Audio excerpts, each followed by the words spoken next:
কোনো ভাইয়েরা বলে যে ইসলামপন্থীরা ঢাকা বিশ্ববিদ্যালয়ে মেয়েদেরকে ওদের প্যানেলে নিছে কেন, মেয়েদের সাথে বসে। এরপরে ওখানে হিন্দু চাকমাও আছে, একজন চাকমার নাম সর্বমিত্র চাকমা, ঢাকা বিশ্ববিদ্যালয়। বলে চাকমার সাথে একসাথ হইল, এটা কেমন ইসলাম হইল? আমি বলি মিয়া রাসূলের জীবন দেখো, ওখানে শিক্ষা আছে, ঠিক কিনা?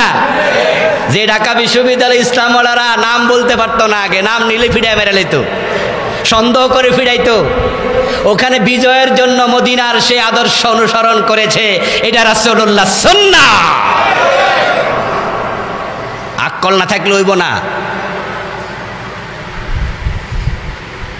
বেপর্দা নারীর সে ইহুদি কম খারাপ না বেশি খারাপ? ইয়েস, ইহুদি তো আরো জঘন্য খারাপ। ওয়ালা তাজিদান্না শাদ্দান্নাসি আদাওয়াতান লিল্লাযিনা আমানু আল ইয়াহুদা ওয়াল্লাযিনা আশরাকু। কোরআনে আল্লাহ বলে, ও নবী মুহাম্মদ সাল্লাল্লাহু আলাইহি ওয়াসাল্লাম, আপনি টোটাল মানবতার মাঝে, মানুষের মাঝে আপনার দুশমনির দিক থেকে সবচেয়ে জঘন্য দুশমন যারা, এক নাম্বার আল ইয়াহুদ ওয়াল্লাযিনা আশরাকু, তারপরে সিরিয়ালে মুশরিক, হিন্দু বৌদ্ধ অন্যরা। তাহলে যারা সবচেয়ে বড় দুশমন, তার সাথে রাসূল কি করে? বন্ধুত্ব, চুক্তি, তোমাদের জন্য আমরা, আমাদের জন্য তোমরা। আর ওই বেপর্দা মহিলা কি ইহুদির চেয়ে খারাপ? এই জন্য বেপর্দাগিরি জায়েজ নাকি? ওইটা আবার কইছি নাকি? আবার বাড়ি যেয়ে তো ওইটাও করবেন, দোষ খুঁজেন না। হিকমাহ, আবার যখন খায়বার নবীজির সাথে ইহুদিরা বিদ্রোহ করেছে, মদিনা থেকে তাড়িয়ে দিছে, বনু কুরাইজাকে বন্দী করেছে, জালেমদের কিছু হত্যা করেছে, পরে খায়বরে তাড়াইয়া দিছে, ওখানে গিয়ে শত্রুতা করেছে। পরে বলছে আখরুজুল ইয়াহুদা মিন জাজিরাতিল আরব। রাসূলুল্লাহ সাল্লাল্লাহু আলাইহি ওয়াসাল্লাম, উনার একজন খাদেম ছিল, গোলাম ছিল, সে ছিল ইয়াহুদি। মাঝে মাঝে নবীজির বাসায় এসে কাজ করতো। আপনারা জানেন যে মদিনা ইহুদি বড় বড় তিনটা গোত্র ছিল, বনু নজির, বনু কুরাইজা, বনু কাইনুকা। নবীজি ওদের সাথে মদিনার সনদ করেছে, চুক্তিবদ্ধ হয়েছে যে তোমাদের বিপদে আমরা আছি, আমাদের বিপদে তোমরা এসো। ইহুদিদের সাথে চুক্তি হয়েছে নবীজির মদিনায় ইসলামী রাষ্ট্র বানানোর আগে, শুরুতে একবারে যখন শুরু হয়েছে। কারণ ওই ইহুদিদের বিপরীতে রাসূলের দুশমন মক্কায় আছে কুরাইশ। তো এখন যদি মদিনাতে রাসূল ইহুদির সাথে চুক্তি না করে, বন্ধুত্ব না করে, তাহলে এখন এখানে হলো শত্রু ইহুদি, আবার বাহিরে হলো মক্কার কুরাইশ, তাহলে রাসূল মাঝখানে পড়বে। বাংলায় প্রবাদ আছে, ফাটা ফুতার ঘষাঘষি, মরিচের দশা শেষ। এই জন্য নবীজি খুব বুদ্ধিমান, চৌকস রাজনীতিবিদ। তিনি শুধুমাত্র আমাদের মতো মসজিদের ইমাম ছিলেন না, দক্ষ শাসক ছিলেন, দক্ষ সমরনায়ক ছিলেন। এত বুদ্ধি উনার ছিল, সুবহানাল্লাহি ওয়া বিহামদি। উনি মদিনার শত্রুদেরকে বন্ধু বানায় ফেললেন কিছুদিনের জন্য, তাহলে শত্রু কমে গেল। এগুলো আমাদের জন্য আইডিওলজি। প্রিয় ভাইরা, ইহুদি গোলাম ছিল রাসূলের ছোট্ট বাচ্চা। ফামারাদা, সে অসুস্থ হলো। ফাতাহুন নবী সাল্লাল্লাহু আলাইহি ওয়াসাল্লাম ইয়াউদুহু, ওই ছোট্ট বাচ্চা অসুস্থ শুনে নবীজি সে বাচ্চাকে দেখার জন্য তার বাড়িতে চলে গেলেন। ব্যবহার দেখছেন? কিছু কিছু জালেম বলে ইসলাম তো তলোয়ার দিয়ে বিজয় হয়েছে, এগুলো মিথ্যা কথা। যুদ্ধের মাঠে তলোয়ার ব্যবহার হয়েছে, কিন্তু ইসলাম বিজয় হয়েছে নবী মুহাম্মদের চরিত্র দিয়ে, সাহাবাদের চরিত্র দিয়ে, তলোয়ার দিয়ে নয়। মুসলমানদের উপর কত কিছু চাপায়া বলে, মুসলমানরা উগ্রবাদী, সন্ত্রাসী বলে না, বলে না, টেরোরিস্ট বলে আমাদেরকে। বিবেক ওদের কোথায় গেল? এই ভারতীয় উপমহাদেশ মুসলমানরা চালাইছে 800-900 বছরের মতো। এই দীর্ঘ 700-800-900 বছর মুসলমানরা ভারত উপমহাদেশ শাসন করল। মোগল সম্রাটেরা যদি তারা উগ্র হতো, এই ভারত উপমহাদেশে হিন্দু থাকতে পারত না। 700-800 বছর কি বাড়ির কাছের কথা রে ভাই, বলেন তো?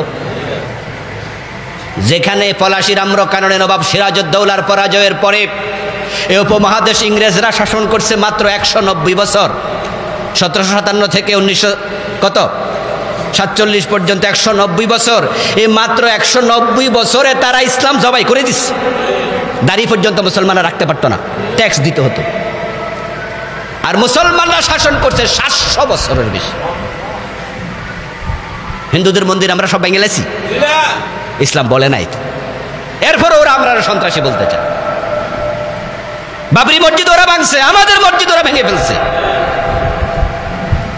ইন্ডিয়াতে মুসলমানদের উপর কি পরিমাণ জুলুম, কত জায়গায় আছে কোরবানি পর্যন্ত, গরু পর্যন্ত কোরবান করতে দেন, মাইকে আজান দিতে দেন। এরপর আমাদের দোষ দেয়, কয় মুসলমান তলোয়ার দিয়ে বিজয় হয়েছে। আমার নবী ইহুদি বাচ্চাকে দেখার জন্য চলে গেলেন। তারপরে দেখে বাচ্চাটা দারুণ অসুস্থ। فقال له رسول الله صلى الله عليه وسلم فقعد عند راسي فقال له النبي اسلم। নবীজি গেলেন, তার মাথার পাশে বসলেন। ওই ছোট্ট বাচ্চাকে বলল, বাচ্চা অবস্থা তোমার ভালো নয়, চলে যেতে পারো। লক্ষণ দেখে রাসূল বুঝেছে মরে যাবে। নবীজি বলেন, কালেমাটা পড়ে মরো। সুবহানাল্লাহ। তার বাবা সেখানে আছে। নবীজি তাদের ঘরে মাথার পাশে বসে বলছে, কালেমাটা পড়ো, আসলি মুসলমান হও। এখন বাচ্চা ওর বাবার দিকে তাকালো যে দেখি বাবা কি কয়। কিন্তু নবীজির মতো মহামানব ইহুদির বাড়িতে ছোট্ট বাচ্চাকে দেখার জন্য হাজির হইয়া গেছে। তার বাবা আনন্দে আর ধরে না, সে বুঝে নিছে সাধারণ কোনো মানুষ হলো তো এই ছোট্ট বাচ্চার ঘরে আসার কথা না। তাই বাবা বলছে, আতে মুহাম্মাদান, আমিও বলি মুহাম্মদের কথাটা মানো। সুবহানাল্লাহ। ফাসলামা সুম্মা মাতা। তারপরে আনাস বলেন যে এই বাচ্চা কালেমা পড়লো, কিছুক্ষণ পরে মরে গেল। ফাখারাজা রাসূলুল্লাহ সাল্লাল্লাহু আলাইহি ওয়াসাল্লাম মিন ইনদিহি ওয়া হুয়া ইয়াকুল। তারপর নবীজি সেখান থেকে বের হচ্ছিলেন এই কথা বলতে বলতে, আলহামদুলিল্লাহিল্লাযী আনকাযাহু মিনান নার। সে আল্লাহর প্রশংসা করছি যে বাচ্চাটাকে জাহান্নাম থেকে বাঁচাইয়া দিছে। আমার ভাইয়েরা, নবীজির চরিত্রের কত দিক বলবো। একটা বেদুইন এসে মসজিদে দাঁড়ায় প্রস্রাব করে দিছে। এই কাহিনী সবার কাছে শোনা কাহিনী। সাহাবারা রেগে গেলেন, কিন্তু নবীজি বলছেন, বাহ, থামো থামো, এক বালতি পানি আনো, পানি ঢেলে দাও। প্রস্রাব চলছিল, প্রস্রাব থামাই তো রাসূল দেন নাই, প্রস্রাব করে ফেলছে পুরা। সাহাবারা তো শুরুতেই দেখছে, শুরুতে দৌড়ানি মারতো। নবীজি বলছে, না থামো। ও প্রস্রাব শেষ করেছে। নবীজি এবার তাকে ডাকলেন, ডেকে বললেন যে এটা আমাদের ইবাদতের জায়গা, ইবাদতের জায়গায় এরকম প্রস্রাব করতে নাই। আর সাহাবাদেরকে বললেন, বুইসতুম মুয়াসসিরিন ওয়া লাম তুবআসু মুআসসিরিন। তোমরা এত কঠিন হও কেন, এত উগ্র হচ্ছ কেন, খেপে যাচ্ছ কেন?